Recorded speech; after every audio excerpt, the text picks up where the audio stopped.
Class 8 SST के notes हैं ये भूगोल के चैप्टर 1 के, जिसमें आपको मैंने पूरी चैप्टर के नोट्स बना के दिए हैं, जिससे आपको इस चैप्टर को समझने में आसानी होगी।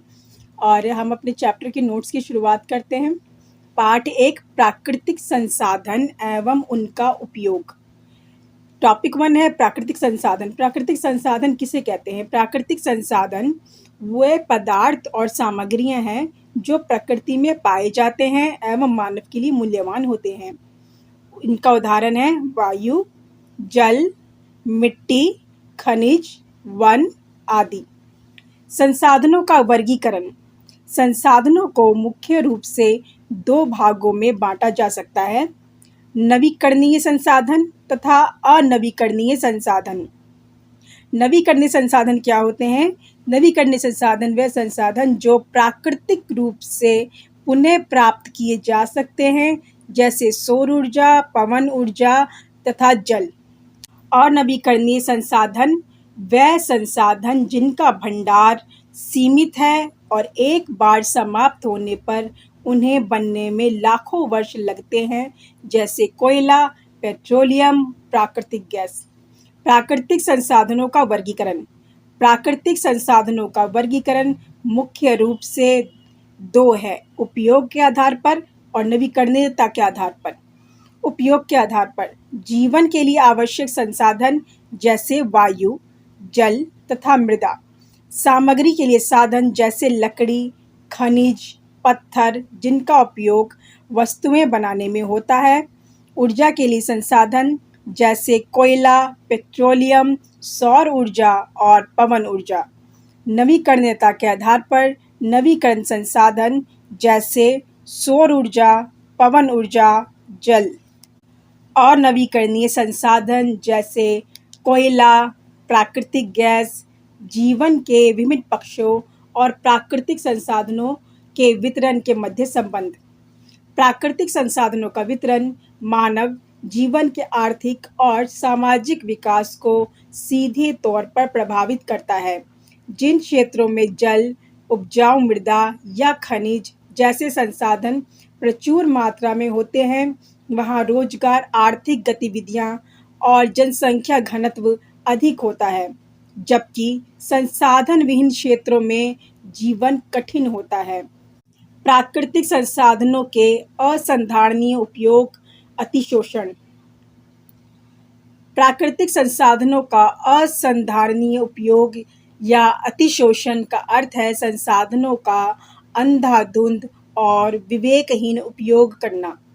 जब हम संसाधनों का उपयोग उनकी पुनः पूर्ति की दर से तेज गति से करते हैं तो उसे अतिशोषण कहते हैं। इसके कारण संसाधन समाप्त होने लगते हैं, पर्यावरण का संतुलन बिगड़ता है और भविष्य की पीढ़ियों के लिए संकट पैदा हो जाता है। नवीकरणीय संसाधन। भारत में उपलब्धता। भारत में सबसे अधिक नवीकरणीय संसाधन सूरज की रोशनी और जल के रूप में उपलब्ध है। स्वनवीकरण। नदी, जल, हवा जैसी चीज़ें स्वयं नवीकरणीय हैं यदि उनका सही प्रबंधन किया जाए। वैज्ञानिक और सामाजिक महत्व। नवीकरणीय संसाधन पारंपरिक ऊर्जा स्रोतों की तुलना में कम प्रदूषण करते हैं, इसलिए ये पर्यावरण और सामाजिक रूप से भी बेहतर हैं। सतत विकास। इनका उपयोग करने से न सिर्फ ऊर्जा की आपूर्ति बढ़ती है, बल्कि पर्यावरण का संरक्षण भी होता है, जिससे हमारी आने वाली पीढ़ियों के लिए ऊर्जा और संसाधन सुरक्षित रहते हैं। प्रदूषण। जब हम उद्योगों के लिए ज़रूरी वस्तुओं का उत्पादन करते हैं तो इससे प्रदूषण होता है। ये अपशिष्ट सीधे नदियों और अन्य जल स्रोतों में बह जाता है, जिससे प्राकृतिक चक्र प्रभावित होता है और जीवन को नुकसान पहुंचता है। पर्यावरणीय तंत्र। यह प्राकृतिक प्रक्रियाओं और सेवाओं का समूह है जो हमें जल, वायु, भोजन, अन्य सेवाएं प्रदान करता है। उसे पर्यावरणीय सेवाएं कहते हैं। प्राकृतिक तंत्र की पुनरुत्पादक क्षमता। एक स्वस्थ पारिस्थितिक तंत्र प्रति व्यक्ति लगभग 275 लीटर ऑक्सीजन उत्पन्न कर सकता है और औसतन 350 लीटर पानी आवश्यक होता है। मानवीय जीवन पर असर। यदि हम इन प्राकृतिक तंत्रों का ध्यान नहीं रखेंगे तो संसाधनों की कमी हो जाएगी, जिससे मानवीय जीवन खतरे में पड़ सकता है। और नवीकरणीय संसाधन। भारत में उपलब्धता। कोयला भारत में प्रचुर मात्रा में पाया जाता है, परंतु यदि इनका उपयोग सही ढंग से ना किया जाए तो समय से पहले नष्ट हो सकते हैं। प्राकृतिक संसाधन का वितरण। प्राकृतिक संसाधन सभी जगह समान रूप से नहीं होते, बल्कि कुछ देशों में ज़्यादा और कुछ में कम होते हैं। संसाधन अभिशाप। जब किसी क्षेत्र में संसाधन तो बहुत ज़्यादा हो, लेकिन वहाँ का आर्थिक विकास और शासन व्यवस्था खराब हो। अपशिष्ट प्रबंधन की ज़रूरत। ये प्रबंधन ज़रूरी है ताकि नदियों और मिट्टी को जहरीला होने से बचाया जा सके और पारिस्थितिकी तंत्र सुरक्षित रहे। व्युत्चिल। भौगोलिक संसाधनों के वितरण पर आधारित व्यापारिक नेटवर्क को व्युत्चिल कहा जाता है, जिसने भारत जैसे देशों में बड़े व्यापारिक विकास को गति दी। राज्यों और देशों के बीच तनाव।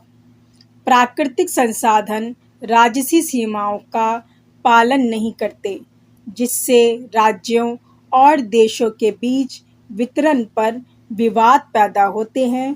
उदाहरण के लिए, गंगा नदी का पानी 2 देशों के बीच बटा है और इसका न्यायपूर्ण वितरण सुनिश्चित करना कठिन है। भूजल का अत्यधिक दोहन। पंजाब, जो कभी भारत का अनाज का कटोरा माना जाता था, वहाँ भूजल का स्तर बहुत नीचे गिर गया। पहले से ज़्यादा सिंचाई, औद्योगिक उपयोग ने भूजल का अत्यधिक दोहन किया। सिंचाई के लिए आधुनिक तकनीक। 1960 के दशक में मुफ्त बिजली और उन्नत सिंचाई तकनीकों ने भूजल का अत्यधिक दोहन बढ़ा दिया। पर्यावरणीय अभाव। इससे मिट्टी का कटाव, जल की कमी और सामान्यतः भूजल का स्तर इतना गिर गया कि खेतों में पानी का अभाव हो गया, जिससे स्वास्थ्य संबंधी समस्याएं बढ़ने लगी। सीमेंट। सीमेंट का महत्व। सीमेंट हमारे जीवन का एक अनिवार्य हिस्सा है। यह घर, स्कूल, अस्पताल और अन्य संरचनाओं में इस्तेमाल होता है। प्रदूषण का कारण।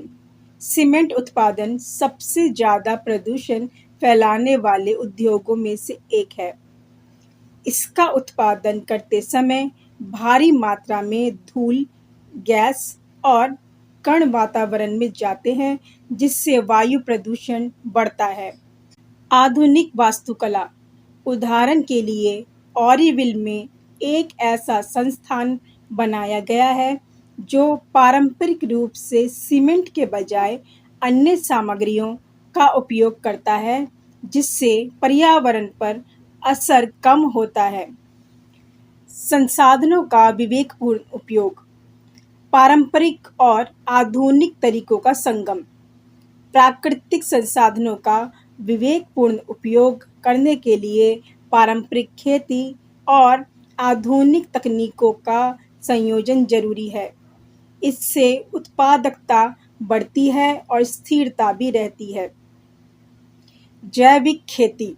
जैविक खेती पारंपरिक रूप से पौधों और जीवों के अध्ययन पर आधारित है, जिसमें रासायनिक उर्वरकों का प्रयोग नहीं किया जाता, बल्कि प्राकृतिक प्रक्रियाओं का उपयोग किया जाता है।